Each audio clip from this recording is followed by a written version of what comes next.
I was pretty content early on just to sit in the wilderness and feel bad for myself.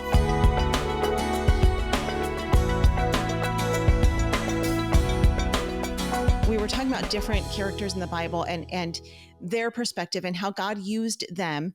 Mm-hmm. And one thing, and you totally breezed by this, and I was thinking about it as you were talking, and you were talking about Abraham and Isaac and how Abraham was going to he was willing to sacrifice Isaac for the sole purpose of saying yes to the Lord.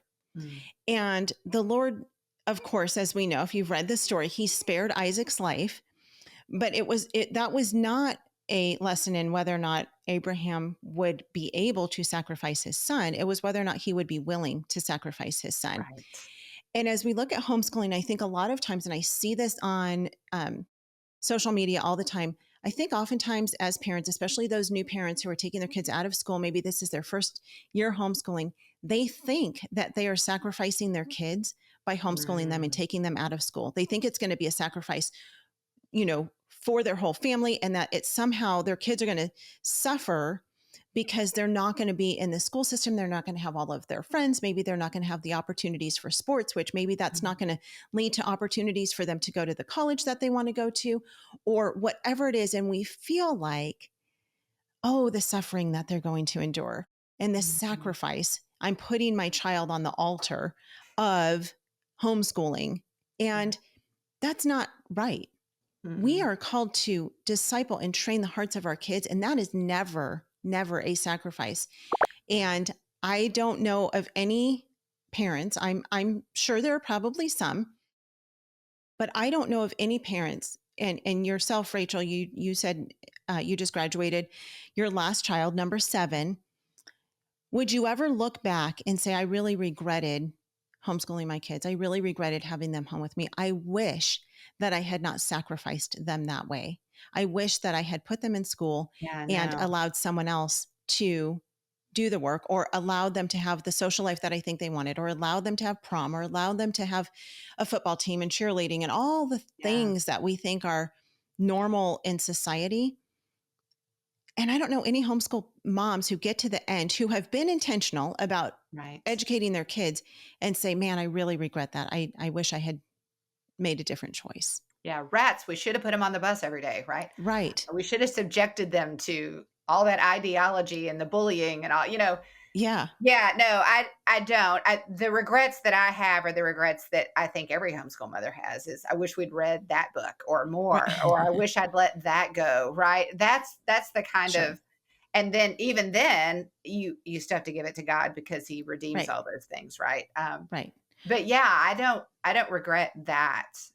We did this. I wish I had been more enthusiastic to begin with. I wish, to bring it in line with what we're talking about, I wish I had dared, even in the beginning, to want God's perspective. I was so stuck on being stuck that I wasn't interested in what he was doing. I was like, to go all the way back to our example of the Israelites in the wilderness, I was pretty content early on just to sit in the wilderness and feel bad for myself, and just whine and complain.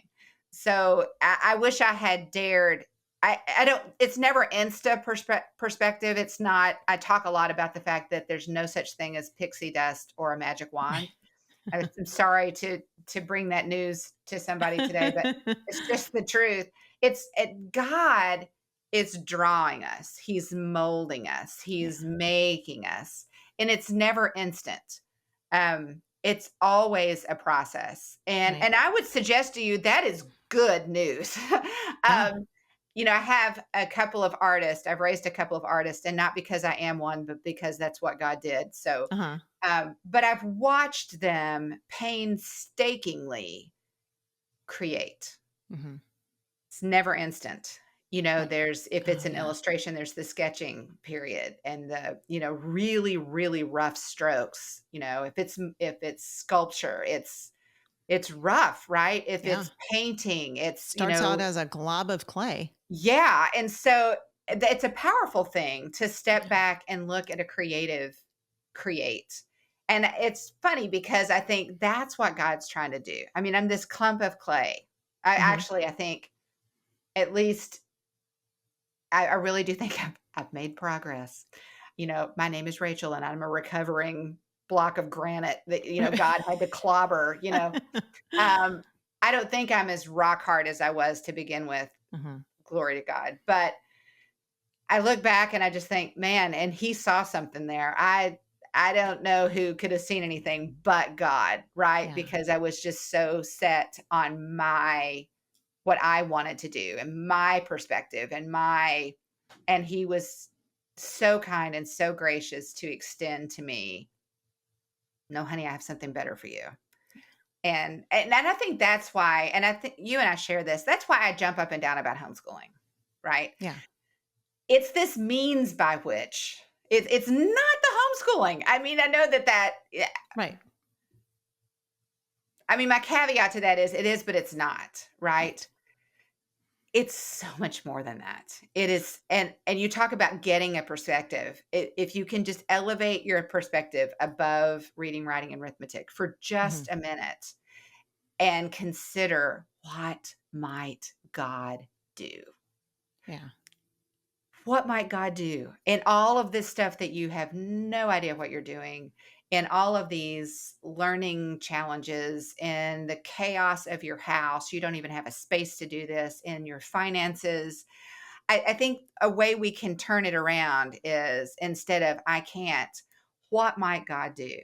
Because I can assure you, and I think if we put our list together of all the things, big and small things that God has done for the two of us, if we laid them down between Oklahoma and North Carolina, I don't think we'd have enough space. Yeah. All of the things. And so that's why I get excited about homeschooling, because I want other people to have that experience. Oh, yeah. Yes. I want other people to see God like that. I want other people to see him provide and be faithful. And really, I think in this whole thing of perspective, that is at the core of what this is. Yeah. Is getting who God is. Homeschool Insights is sponsored by CTC Math. If you're looking for a great online math program, visit ctcmath.com and try it for free. For more great homeschool inspiration and resources, listen to the Schoolhouse Rocked podcast every Monday, Wednesday, and Thursday.